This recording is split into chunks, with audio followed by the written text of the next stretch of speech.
welcome to the next lecture on the partial differential equation. Today I will explain you what is the concept behind the integral surface. Myself Dr. Harishkar, you can follow and subscribe my YouTube channel. What we have discussed so far, we have learned the concept of the Lagrange equations and its various examples discretized into the type 1, type 2, type 3. All these lectures are available at my YouTube channel playlist named partial differential equations. अगर मैं आपसे एक question पूछूं, do you heard about the word of the integral surface? होता क्या है? Why there is a need of the integral surface? Fine. और partial differential equation से इसका क्या लिंक है? फाइन.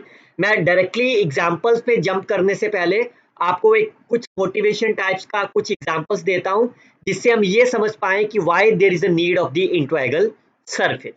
फाइन. तो मान लो कि आप एक घर बना रहे हो. Fine. You consider some roof.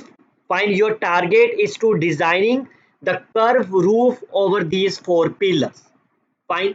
तो आपका टारगेट क्या है? इस 4 पिलर्स के ऊपर एक रूफ बनानी. तो क्या कैसे आप इसके कितने हाउ मेनी डिजाइन्स, कितने डिजाइन आपके पास हो सकते हैं इस रूफ इस पिलर के ऊपर रूफ बनाने के लिए? Any guess? गैस कैसे कर सकते हो? एक तो आप इसको स्केयर करके रूफ बना सकते हो ना. फाइन. एक तो ये डिजाइन हो गया आपके पास. कोई और डिजाइन आपके पास, आप इसको सर्कल में भी बना सकते हो आप. फाइन. ये सेकंड डिजाइन हो गया. कोई और डिजाइन आपको लगता हो, आप यहां से सर्कल बना सकते हो. फाइन. लेकिन जो ऊपर वाला पोर्शन होगा उसको इस तरह से बड़ा कर सकते हो आप. That's the third design. और आप instead of taking as a circular, आप ऊपर से ट्रायंगल बना सकते हो. फाइन. And so. तो how many possible shapes you can draw over this pillar so that you can define a roof. So definitely you have infinitely many roof. Fine. और जब आपके पास infinitely many roofs होंगे तो क्या आपको unique solution मिलेगा? नहीं मिलेगा. तो फॉर एग्जांपल मान लो एक आपने ये डिजाइन बना लिया. फाइन. तो it has no fix boundary because आप सर्कल ले सकते हो. It has many surface possible, so not a particular specific solution. Is it okay? अब अगर मैं instead of consider as a blank roof, मैं आपको कुछ एक पर्टिकुलर डिजाइन दे दूं. फाइन. तो मान लो मैंने एक ये डिजाइन दे दिया आपको. तो then again my question arises for you, can I still made many roof? इसका मतलब अगर मैंने ये डिजाइन दे दिया तो इससे क्या होगा कि जो एक पॉसिबिलिटी हमने जो ट्रायंगल वाली बनाई थी और एक रिटेंगल की या स्क्वायर की, वो कैंसिल हो गई ना आपकी. कि आपको जो नीचे से देखोगे तो वो इस फॉर्म का दिखना चाहिए आपका. फाइन. बट इससे ये तो बेस हो गया ना आपका. ऊपर क्या हो सकता है? ऊपर आपका it may be triangle, it may be square, it may be cone, it may be cylinder और it can be anything. Fine. तो how many roof you can build? Still you have many. Fine. But you have many, but it is limited as compared to the previous one. Is it okay? ये तो clear है ना, क्योंकि आपके पास वो rectangle और triangle वाले options cancel हो गए. आपको बेस गिवन दे दिया लेकिन ऊपर वाला पोर्शन आपको मालूम नहीं है. क्लियर? तो इस कर्व, इस जो रेड लाइन को हम बोलते हैं कर्व. तो जो आपके टॉपिक में पहला वर्ड लिखा हुआ था गिवन कर्व, तो वो मैंने आपको कर्व बता दिया. इसका क्या मतलब हुआ कि जो कर्व है वो आपके डिसीजन को क्या कर देगा? लिमिटेड कर देगा आपके पास. That means the curve restricted the shape. The shape इस एग्जांपल में क्या थी? The roof must passes through it. So whenever you have the restricted shapes, then if I consider this red color is my initial base with the boundary, so can any roof be passing through this curve? Fine. अगर मैं एक example आपके पास ये roof का design दे रहा हूं, can any roof be passing through this curve? Definitely no. Fine. Because इस curve में वही चीज पास करेगी जो इस पिलर की स्ट्रेंथ को और some physics law, any of the physical law को वो सेटिस्फाइड करेगी. वो फिजिक्स लॉ कौन से हो सकते हैं? Like the heat flow, fluid flow और any of the things are there. Fine. जैसे आपने कहा कि इसमें से एक एग्जैक्टली वन कर्व को पास करना है, that is my initial curve. इस कर्व में से आपने एक बाउंड्री बनाई और वो सर्टन फिजिकल लॉ को पास करना चाहिए, like heat flow, stress, fluid and so on. तो इसको हम बोलते हैं पार्शियल डिफरेंशियल इक्वेशन। जैसा मैंने आपको पहले लेक्चर में बताया था, first lecture of this playlist, what is the partial differential equation geometrically. तो anything which are changes with respect to the space and time, that equation you can govern with the help of the partial differential equations. So क्या मतलब हुआ इसका?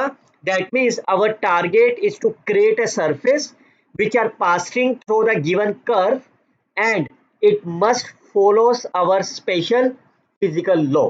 That physical law is defined as the partial differential equations. Fine. Or that surface I denoted as a z of x comma y. Fine. Or in that surface is called as the integral surface. In the brief, अगर आप summary में आपको करूं, you have a one given curve that is called as the boundary. Fine. इस curve के ऊपर आपको एक surface pass करना है, वो surface आपके कुछ specific property को satisfied करेगा, and if you are able to find such kind of the surface which follow these three steps, that surface is called as the integral surface. और इस previous example में आपका surface का design क्या था? Roof को construct करना.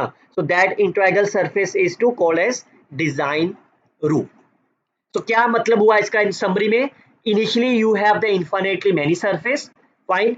और अगर जैसे आप इसके अंदर कर्व को रिस्ट्रिक्ट कर दोगे तो वो सर्फेसिस आपके रिस्ट्रिक्टेड हो जाएंगे.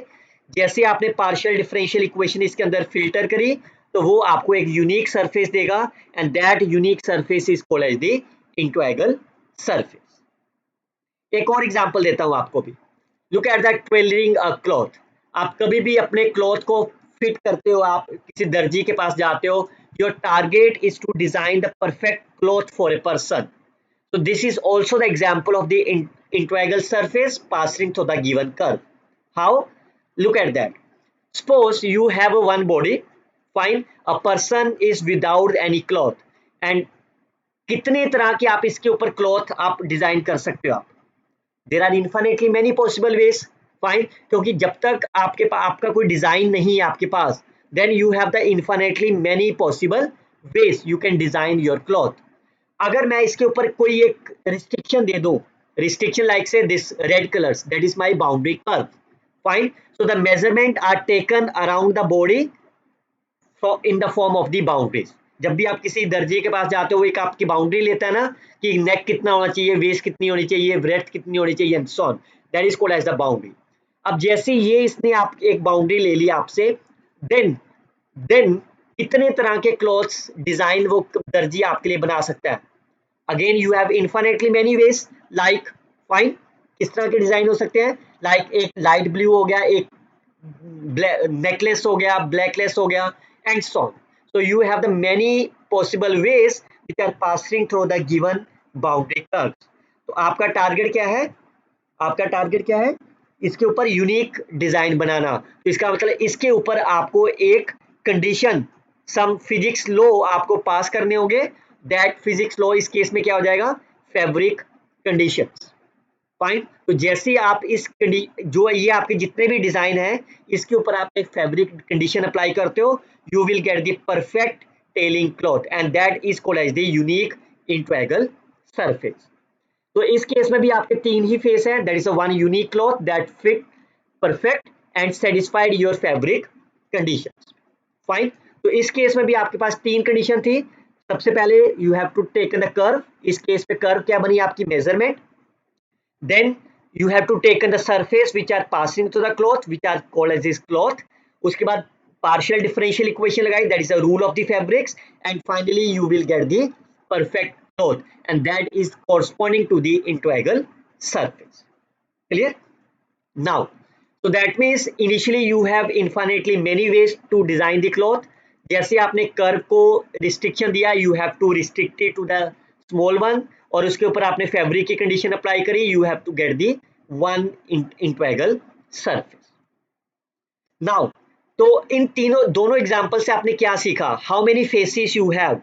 The first phase you need a curve, then you have to impose some conditions, and then finally you have to impose some laws. So that means how many faces you have? there are the three important phases. The first one is the given curve. Fine, you must know the given curve. I call as a C is my curve, which are denoted by x, y and z with respect to the parameter t. इसके बाद आपको क्या करना होगा? Based on this curve, you have to draw the infinitely many surface. Fine, many surface which are passing through this curve, like you can see the green color, yellow color, blue color and so on. Out of these, how many colors? But not all of them will satisfy your given partial differential equations. तो इस इनमें से वो surface देख लो जो आपका partial differential equation को सेटिस्फाइड करेगा, and that surface is called as my integral surface. So basically your target is to design the integral surface into the three phases: given curve, find the characteristics and finally form the surface. लेकिन अगर आप कहो कि sir हम ordinary differential equation में भी तो यही यूनिकनेस, तो आपका पर्पस क्या है? यूनिकनेस बनाना. फाइन, लेकिन अगर आप कहो सर हम ऑर्डिनरी डिफरेंशियल इक्वेशन में भी यही करते थे, लेकिन ऑर्डिनरी डिफरेंशियल इक्वेशन में आपको एक पॉइंट चाहिए होता था, उस पॉइंट के बेस पे आप एक यूनिक सॉल्यूशन निकालते थे. Fine, but partial differential equation के लिए आपको यूनिक सरफेस कब बना सकते हो? When you have the curve. That's why we started with the given curve. But लेकिन जब आप ऑर्डिनरी डिफरेंशियल इक्वेशन करते हो तो आपको क्या चाहिए? एक पॉइंट चाहिए, पॉइंट से आप कर्व बनाते हो. लेकिन पार्शियल डिफरेंशियल इक्वेशन में आपका पर्पस होता है जेड ऑफ ये चीज निकालनी, और इसको हम बोलते हैं सरफेस. फाइन, लेकिन ऑर्डिनरी डिफरेंशियल इक्वेशन में आपका टारगेट होता है y is equal to F X and that is called as the curve. Clear? Now so जैसा मैंने बताया, your target is to find the integral surface. Start with the given PD, find the infinitely many solutions, उसके ऊपर curve को implies करिए और कुछ restriction लगाइए, and then finally you can find the surface. Like की समरी क्या आपके पास? कोई भी पार्शियल डिफरेंशियल इक्वेशन है, it has infinitely many solutions, और वो इनफिनिटली मेनी सॉल्यूशंस आपने यहाँ पे भी मैंने आपको बताए थे. Solution of the partial differential equations and the Lagrange equations. आपने लैग्रेंज इक्वेशन में भी देखा, you have to write the solution in the terms of phi of u comma v is 0. It has infinitely many solutions. जैसे ही आप किसके बीच में curve कर दोगे import, then you will get the unique solutions. जैसे एक न्यूमेरिकल एग्जांपल से समझाता हूं. Find the equation of the surface which satisfying my given partial differential equations and passing through this curve. सबसे पहले you have to write as a Lagrange equations. Fine, and make sure right hand side आपकी non zero होनी चाहिए. तो इसमें कौन सा term है which are free from small p and q, उसको आप राइट साइड पे ले जाइए. तो that 2y I can put on the right hand side. यही इक्वेशन बनेगी. Fine, and then you can write as the Lagrange auxiliary equation dx over fine. तो what is the coefficient of the p? 4yz. Coefficient of the q? 1. right hand side is my minus 2y. clear? Now your first target is to find the solution. So कैसे निकालोगे आप? First और third वाले को लेंगे हम, तो क्या बनेगा? ये dx 2y से कैंसिल हो जाएगा, that is a 2z which is equal to dz over minus 1. So I can separate the variable. dx will be minus 2z into dz. I can integrate them. So the answer will be x which is equal to minus z square plus c1, or I can write as x plus z square is equal to c1, where c1 is my arbitrary constant. यही तो हमने Lagrange method में सीखा था. Fine, and second is I can take the second and the third. इससे क्या होगा?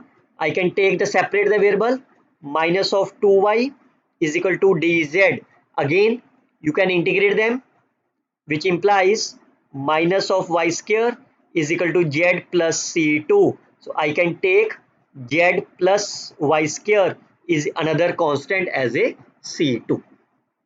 Fine. Now based on these two solutions c1 and c2, I can write the parametric equations of the given curve.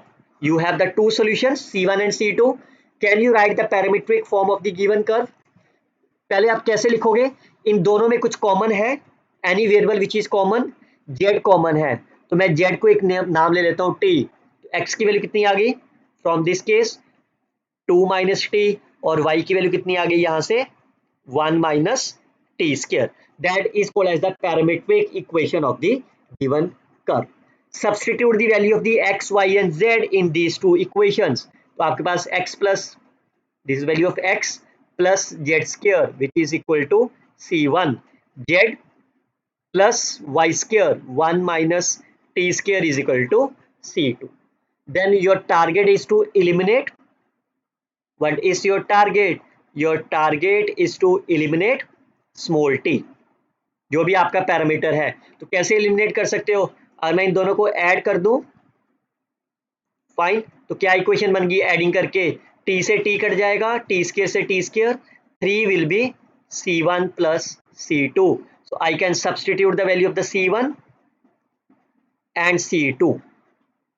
Fine, तो क्या बन गया x plus Y plus 2x square is equal to x plus Y, sorry ये z आएगा, z square होगा, जैसे z square. So x plus y square plus 2z square is 3 is the required integral surface passing through the given curve. Fine. So this is one example, but इस lecture का purpose था आपको एक motivation type का देना. अगर आप more than 10 examples चाहते हो इस इंटीग्रल सरफेस में, let me know in the comment box. I will upload this lecture for you very soon. Till then, you can share this video with your friends, like and comment on the videos. Best of luck, students. Happy luck.